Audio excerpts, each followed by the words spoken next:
சிறந்த பானம் கரும்பு ஜூஸ். இதில் போலிக் அமிலம் மற்றும் வைட்டமின் பி சத்துக்கள் அதிகம் இருப்பதால் குழந்தைகள் குறைபாடுகளோடு பிறக்கும் நிலையை தடுக்கிறது. மேலும் பெண்கள் கரும்பு ஜூஸை அடிக்கடி சாப்பிட்டு வந்தால் அவர்களின் கர்ப்பப்பையில் இருக்கக்கூடிய கரு முட்டைகளின் உற்பத்தி அதிகரித்து விரைவில் கருவுருவ உதவுகிறது.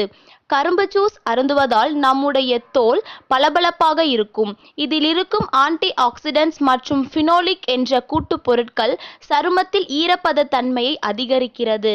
தோலுக்கு ஒரு பளபளப்பு தன்மையை கொடுக்கிறது. நம் உடலுக்கு இளமை தோற்றத்தை தருகிறது. பற்களில் ஏற்படும் சொத்தைகளை தவிர்க்க கரும்பு ஜூஸ் பயன்படுகிறது. பல் சொத்தை ஏற்படுவதற்கு நிறைய காரணங்கள் இருக்கிறது. இதற்கு சிறந்த இயற்கை தீர்வு கரும்பு ஜூஸ். கரும்பில் நிறைந்திருக்கும் கால்சியம் மற்றும் பாஸ்பரஸ் சத்துக்கள் பற்களின் எனாமலை உறுதியடைய செய்து பற்களையும் ஈறுகளையும்